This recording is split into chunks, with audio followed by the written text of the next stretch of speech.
Women సెన్సిటివిటీని ఎలా అర్థం చేసుకోవాలి? When you recognise other persons identity, వాళ్ళ ఒక మహిళకి కావాల్సిన రెస్పెక్ట్ అవి ఇస్తే మనం ఆటోమేటిక్గా అండర్స్టాండ్ చేసుకుంటాం. అది లేకపోతే చాలా కష్టం. దానికి మనం చేయాల్సింది ఏంటంటే more and more positive images సొసైటీలో ఉన్నవి పబ్లిక్ డొమైన్లోకి తీసుకురావాలి. అంటే స్టార్స్, సినిమా స్టార్స్ గ్రేట్ అచీవర్సే కాదు, మామూలు మహిళలు కూడా చాలా చేస్తున్నారు. వాళ్ళని కూడా మనం పబ్లిక్ డొమైన్లో తీసుకొచ్చి వాళ్ళ గురించి మాట్లాడితే మనకి జనరల్గా సొసైటీలో ఆడవాళ్ళ మీద రెస్పెక్ట్ పెరుగుతుంది.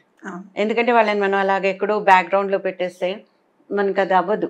అంటే మహిళ అంటే ప్లేసు, అచీవ్మెంటు, ఎంకరేజ్మెంటు ఇదేనే కాదు, అంటే తన థాట్ ప్రాసెస్లో వచ్చి ఆ సెన్సిటివిటీని అర్థం చేసుకోవటము, షేరింగ్ అండ్ ఆ ఎలో చేయడము ముందు, ఇవి కదా ముందు సెన్సిటివిటీని అర్థం చేసుకోవడం. నువ్వేం చెప్పొచ్చావు లేపో, ఆలోచనకు వాల్యూ ఏంటి, that is what I'm saying. అది ఒక వ్యక్తికి రెస్పెక్ట్ ఇచ్చి వాళ్ళ పొజిషన్, వాళ్ళ ఆలోచనలకి ఒక ఏమంటారు ఇంపార్టెన్స్ ఇచ్చి వాళ్ళని మనలో చేర్చుకుని మనం మాట్లాడితే ఏ రకమైన ఇంక్లూజన్ అయినా వస్తుంది. Whether it caste inclusion, class inclusion or gender inclusion or transgender. అంటే సాధారణంగా ఏ ఫ్యామిలీస్లో అయినా, వర్క్ ప్లేస్లో అయినా మీరు ఇందాక అన్నట్లుగా ఒక పొజిషన్లో కూర్చోబెట్టాలి అని అంటే ఈమె విమెన్ కాబట్టి ఏం చేయగలదు, ఈమెకి ఎక్కువ పనులు ఉంటాయి అది అనేది ఒక థాట్ ప్రాసెస్. అయితే అసలు తన థాట్ని షేర్ చేసుకోవాలి. అది మంచి అయి ఉండొచ్చు, చెడు అయి ఉండొచ్చు, లేకపోతే అసలు సెన్సిబుల్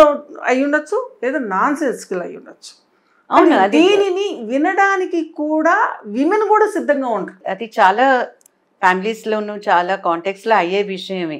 ఒక మహిళ మాట్లాడుతుంటే సడన్గా నేను మాట్లాడుతున్నాను అనుకోండి, సడన్గా ఒక man start something totally different way of different topic, అందరూ ఆయన వైపు వెళ్ళిపోతారు నా మాట వినకుండా.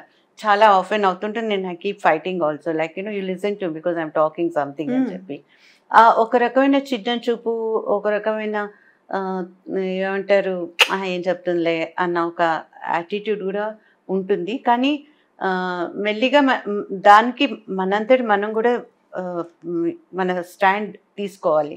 ఒక పదవిలో ఉన్న వ్యక్తి లేదా ఒక పవర్, ఒక అధికారములో ఉన్నప్పుడు ఆ అధికారపు స్థానం అనేది మాట్లాడిస్తుంది మేడం, ఎవరైనా కూడా వినేలా చేస్తుంది. కానీ మీరు క్షేత్రస్థాయిలో అంటే గ్రౌండ్ రియాలిటీస్ కోసం గ్రాస్ రూట్ లెవెల్లో మీరు చాలా ప్రాంతాలు దేశవ్యాప్తంగా ఇంటర్నేషనల్గా కూడా మీరు తిరిగి చూస్తున్నారు. సో అక్కడ పరిస్థితులు ఎలా ఉన్నాయి? అసలు విమెన్ ఆలోచనకు కానీ అసలు విమెన్కి ఒక ఆలోచించే ఆ అవకాశం అన్నా ఉందా? మీకు చాలా ఏదో ట్రబుల్ చేస్తుంది మిమ్మల్ని. ఎందుకంటే ఆలోచించడానికి అవకాశాలు ఇవ్వడం చాలా ఇంపార్టెంట్. వాళ్ళకి ఎడ్యుకేషన్ ఇచ్చినప్పుడు, ఆపర్చునిటీస్ ఇచ్చినప్పుడు వాళ్ళకి మాట్లాడే అవకాశాలు కూడా మనం ప్రొవైడ్ చేస్తాం.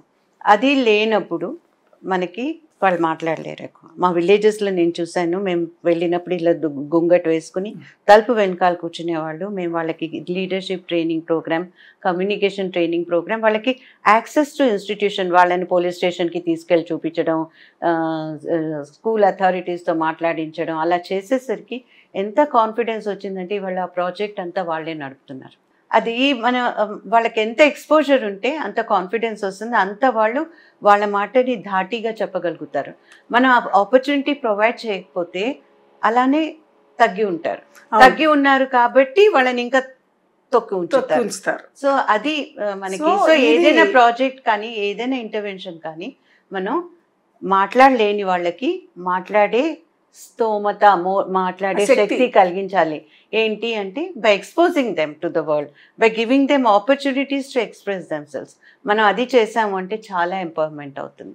ఆ ఎంపవర్మెంట్ దీని దగ్గరికి వచ్చే ప్రతి ప్రభుత్వము, ప్రతి రాజకీయ నాయకుడు, ప్రతి సెక్టార్, అది ఎన్జిఓ అయి ఉండొచ్చు, ప్రతి చోట కూడా విమెన్ ఎంపవర్మెంట్ అనేది సెంట్రిక్గా తీసుకుంటారు ముందు.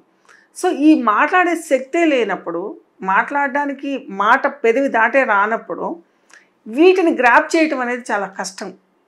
సో అసలు ఈ ఎన్నో పథకాలు అసలు విమెన్ సెంట్రిక్గానే చాలా స్కీమ్స్ సెంట్రల్ గవర్నమెంట్స్ కానీ స్టేట్ గవర్నమెంట్స్ కానీ ప్లాన్ చేస్తూ ఉంటాయి. అది ఓట్ల కోసం అయి ఉండొచ్చు, లేదా విమెన్కి సంబంధించిన కాన్షియస్ ఉందా అనేది ఒక పెద్ద క్వశ్చన్ మార్క్. దీన్ని మీరు ఎలా చూస్తారు? చాలా మటుకు ప్రోగ్రామ్స్ ప్రాజెక్ట్స్ గవర్నమెంట్ కానివ్వండి ఎన్జిఓది కానివ్వండి బేసికలీ అవి ఏంటి అంటే ఫ్రీబీస్. నేను నీకు సూయింగ్ మెషిన్ ఇచ్చేస్తాను, నేను నీకు ఏమంటారు బియ్యం ఇస్తాను, లేకపోతే నీకు you give something to the women and then you feel that will empower. It doesn't empower. మేము యూజువల్లీ ఒక స్టోరీ చెప్తాం. సపోజింగ్ మనం ఒక లైవ్లీహుడ్ ప్రాజెక్ట్ ఉంది, కొన్ని ఏమంటారు క్యాటిల్ మనం వాళ్ళకి ఇస్తున్నాం డైరీ ప్రోగ్రాంలో. You give the dairy programme, ఆ క్యాటిల్ను ఒక అమ్మాయి పేరు మీద ఇస్తాం మనం. ఆ అమ్మాయి పాపం కష్టపడి పనిచేస్తుంది, దానిలో అంతా చేస్తుంది. పాలు వస్తే ఎవరు అమ్ముతారు? మొగుడు మోటార్ సైకిల్ మీద వెళ్ళి అమ్ముతాడు. పైసలు ఎవరు తీసుకుంటారు? ఆవిడ హస్బెండ్ చేతిలో ఉంటాయి. దాంతో అతను ఏం చేస్తాడు? మోటార్ సైకిల్ కొనుక్కుంటాడు. కష్టం కదా నాకు విలేజ్ దాకా. తర్వాత వాళ్ళ కొడుకుని తీసుకెళ్ళి ప్రైవేట్ స్కూల్లో వేస్తారు. ఈ అమ్మాయి చాలా ఎక్కువ పని అయిపోయింది, ఇంకా ఎక్కువ క్యాటిల్ వచ్చేస్తుంది, ఏం చేయాలని స్కూల్లోంచి పిల్లని తీసేస్తుంది దాన్ని హెల్ప్ చేయడానికి. సో అది ఎంపవర్మెంట్ అయిందా ఆ ప్రాజెక్ట్? ఎగ్జాక్ట్లీ. సో మన ఎంపవర్మెంట్ కావాలి అంటే ఏం చేయాలి? ఆవిడకే నేర్పించాలి ఎలా అమ్మాలి, కోఆపరేటివ్లో మెంబర్ని చేయాలి, పైసలు ఆవిడ బ్యాంక్లో వచ్చేలాగా చూడాలి, ఆవిడకి బ్యాంకింగ్ గురించి ఫైనాన్షియల్ లిటరసీ గురించి చెప్పాలి. అలాంటివన్నీ అయినప్పుడు ఆవిడ దానిలో నిజంగా ఒక ఎంపవర్డ్ ఎంటర్ప్రెన్యూర్గా పైకి రాగలుగుతుంది. లేకపోతే she will just be a beneficiary.